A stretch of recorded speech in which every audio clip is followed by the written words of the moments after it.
Au nom du Père et du Fils et du Saint-Esprit, Amen. Les bénis de mon Père, bonjour. Nous sommes aujourd'hui lundi de la 29e semaine du temps ordinaire. Nous allons continuer la lecture des années paires. Et les bénis de mon Père, j'imagine que chacun de nous sommes allés hier à l'église pour prier avec nos frères et sœurs. Nous sommes allés à l'église écouter les textes qui nous mettaient au cœur de notre foi. Les bénis de mon Père, j'imagine donc que chacun de nous sommes allés à l'église, nous sommes allés prier. Et hier était déjà le dimanche missionnaire mondial qui était à l'initiative du pape Pie XI en 1926 qui avait souligné que l'avant-dernier dimanche du mois d'octobre devait être le dimanche missionnaire mondial. Nous avons donc prié et invité les gens à prier pour les missions et à poser un geste de partage dans notre milieu. Aujourd'hui, dans les bénis de mon Père, nous commençons une nouvelle semaine. En ce jour de lundi de la 29e semaine du temps ordinaire, deux textes vont nous aider à rester en communion avec notre Seigneur Jésus-Christ et surtout à rester en prière. Le premier texte est issu de la lettre de Saint Paul aux Éphésiens. Au chapitre 2, nous allons les versets 1 à 10. Dans ce chapitre, Paul va rappeler aux chrétiens d'Éphèse qu'ils étaient des morts, par la suite bien sûr des fautes et des péchés, mais qu'avec Jésus-Christ, ils sont ressuscités. Les bénis de mon Père, nous aussi nous sommes rachetés par la mort et la résurrection de notre Seigneur Jésus-Christ et nous sommes appelés à siéger au ciel avec lui. Les bénis de mon Père, nous allons lire l'évangile de Jésus-Christ selon Saint Luc au chapitre 12, les versets 13 à 21. Dans ce passage, nous allons voir comment Jésus-Christ sera face à cet homme qui l'interpelle de rendre justice, qui l'interpelle à ce que Jésus intercède et intervienne pour que son frère puisse partager l'héritage avec lui. Ouvrons dans nos cœurs les bénis de mon Père, apprêtons les textes d'aujourd'hui et surtout, bienvenue.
Prions.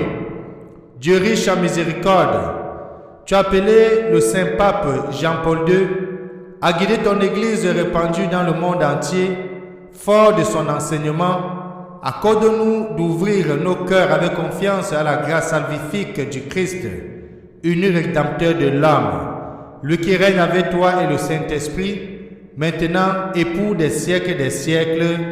Amen. Je vous invite dans les bénis de mon Père à ouvrir vos Bibles au texte d'Éphésiens chapitre 2 et de lire les versets 1 à 10. Bonne lecture. Tu nous guideras au sentier de vie, tu nous ouvriras ta maison, Seigneur. Acclamez le Seigneur, terre entière, servez le Seigneur dans l'allégresse. Venez à lui avec des chants de joie. Tu nous guideras au sentier de vie, tu nous ouvriras ta maison, Seigneur.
Évangile de Jésus-Christ selon Saint Luc, au chapitre 12, les versets 13 à 21.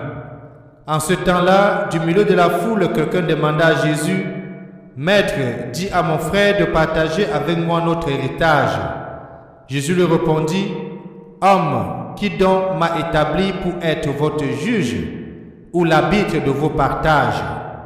Puis s'adressant à tous, « Gardez-vous bien de toute avidité, car la vie de quelqu'un, même dans l'abondance, ne dépend pas de ce qu'il possède. » Et il leur dit cette parabole.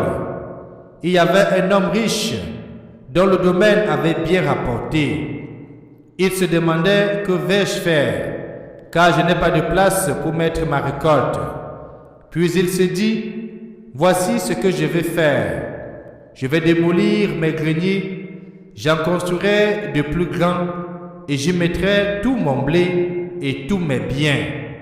Alors, je me dirai à moi-même, te voilà donc avec de nombreux biens à ta disposition pour de nombreuses années.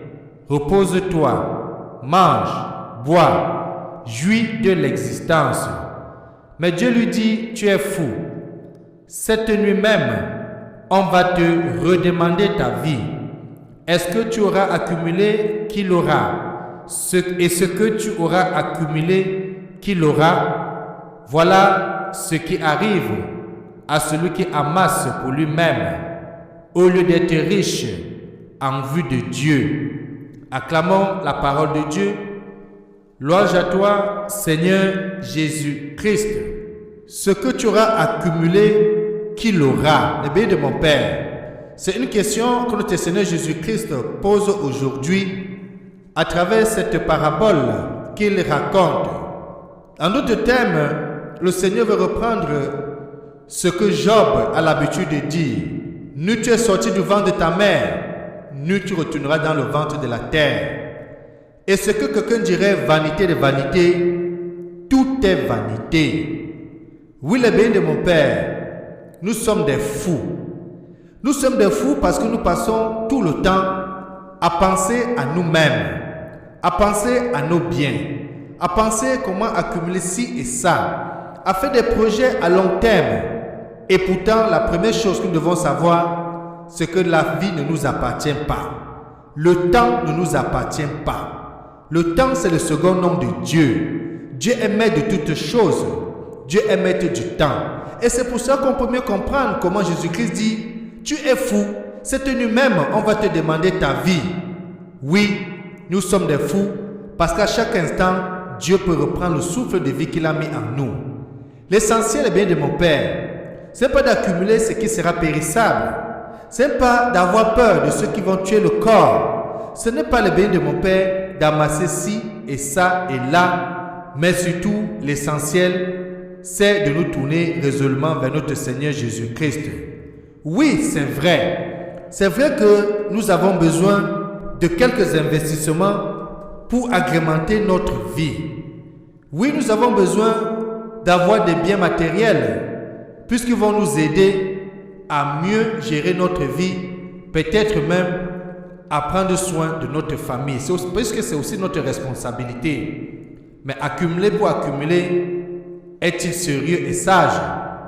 Les biens de mon Père, dans la première lecture, très simplement avec les mots qui ne permettent guère de dessiner de belles phrases sonores, Saint Paul pose la question essentielle.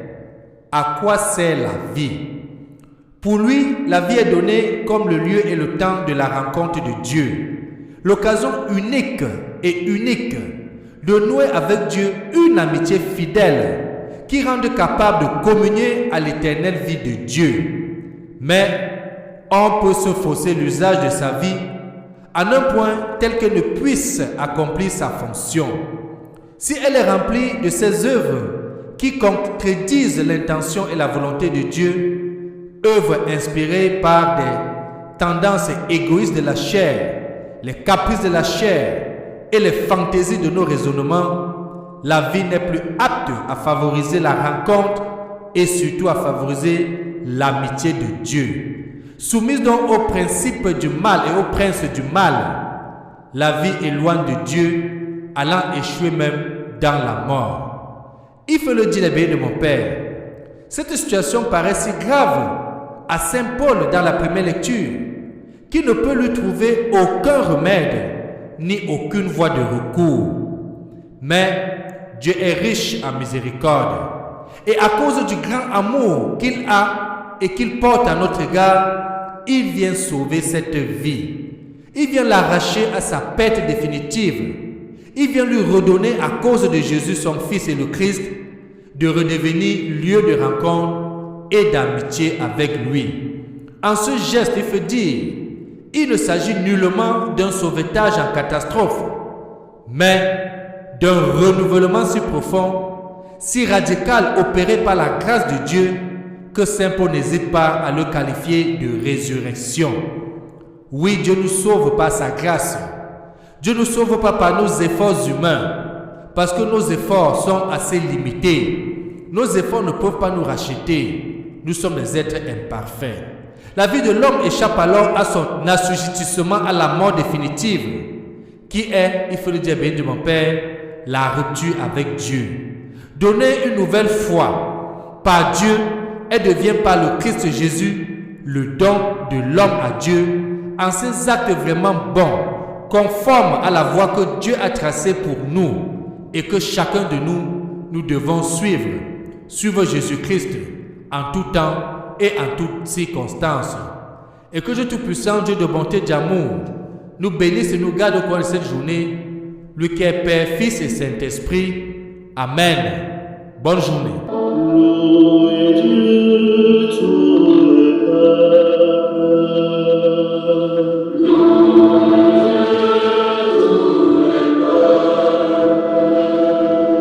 Chantez sa grande gloire. Chantez sa grande gloire. Oui, notre Dieu nous aime, son amour est fidèle.